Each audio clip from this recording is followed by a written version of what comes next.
Top 6 bulletin news కి స్వాగతం. నేను పావని. సమంత నటించిన సినిమా బాక్సాఫీస్ వద్ద దూసుకెళ్తోంది. 3 రోజుల్లో ప్రపంచవ్యాప్తంగా 43 కోట్ల రూపాయల గ్రాస్ కలెక్షన్స్ వచ్చినట్లు నిర్మాణ సంస్థ వెల్లడించింది. రోజు రోజుకి కలెక్షన్స్ పెరుగుతున్నాయని తెలిపింది.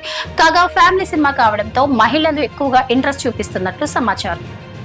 యుద్ధం తర్వాత ఫైఫా వరల్డ్ కప్ కోసం యుఎస్ లో పర్యటించిన ఇరాన్ టీం భావోద్వేగ లేఖను డ్రెస్సింగ్ రూమ్ లో వదిలిపెట్టింది. తమ దేశ గొప్పతనాన్ని చెబుతూనే లాస్ ఏంజల్స్ ఆతిథ్యానికి థ్యాంక్స్ చెప్పింది. వేల ఏళ్లుగా ఇరాన్ స్ఫూర్తి సజీవంగా ఉంది. మేం గర్వంతో ఇక్కడికి వచ్చి గౌరవంగా పోటీ పడి హుందాగా వెళ్లిపోతున్నాం. అన్ని దేశాల మధ్య శాంతి ఉండాలి అని రాసుకొచ్చింది. కాగా కివీస్ తో మ్యాచ్ ను ఇరాన్ 2.2 తో డ్రా చేసుకుంది. ఆంధ్రప్రదేశ్ లో 2 ఏళ్ల పాలనపై ప్రోగ్రెస్ రిపోర్ట్ విడుదల చేయాలని కూటమి సర్కార్ నిర్ణయించింది.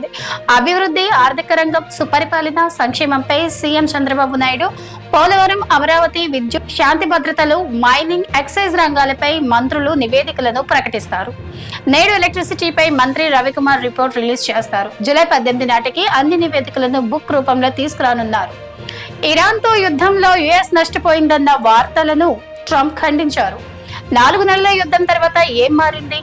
వాళ్ళ సైన్యం, navy, air force, launching pads, missiles, drones ఇలా దాదాపు అన్ని నాశనమయ్యాయి.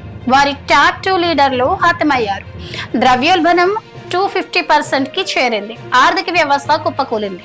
హార్మోస్ ఓపెన్ అయింది. భారీగా ఆయిల్ సప్లై అవుతుంది. మా మార్కెట్లు లాభాల్లో ఉన్నాయని పోస్ట్ చేశారు.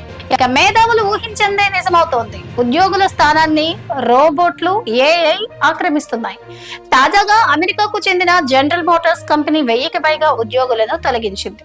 ఆ స్థానంలో 50 రోబోట్లను చేర్చింది. వెహికల్ అసెంబ్లింగ్ యూనిట్ లో మిగతా సిబ్బందితో కలిసి అవి పనిచేస్తున్నాయి. దీనిపై కార్మికులు ఆందోళన వ్యక్తం చేస్తున్నారు. ఇదే పరిస్థితి కొనసాగితే మనుషులెవరికి ఉపాధి లభించదని వాపోతున్నారు. తెలంగాణ రాష్ట్రంలో ఋతుపవనాలు ప్రవేశించిన ఆశించిన మేర వర్షాలు లేక ఉష్ణోగ్రతలు తగ్గక జనం ఇబ్బంది పడుతున్నారు. అయితే ఉపరితల ఆవర్తనం, ద్రోణి ప్రభావంతో నేటి నుంచి వారం రోజులు రాష్ట్ర వ్యాప్తంగా భారీ వర్షాలు పడతాయని వాతావరణ శాఖ చెప్పింది.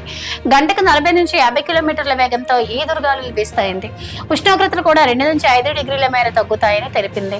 అటు హైదరాబాద్ లోని భారీ వర్షాలు పడతాయని జాగ్రత్తలు పాటించాలని సూచించింది. ఇది వాళ్ళ టాప్ 6 బులెటిన్ న్యూస్. రేపటి టాప్ 6 బులెటిన్ న్యూస్ లో మళ్ళీ కలుద్దాం.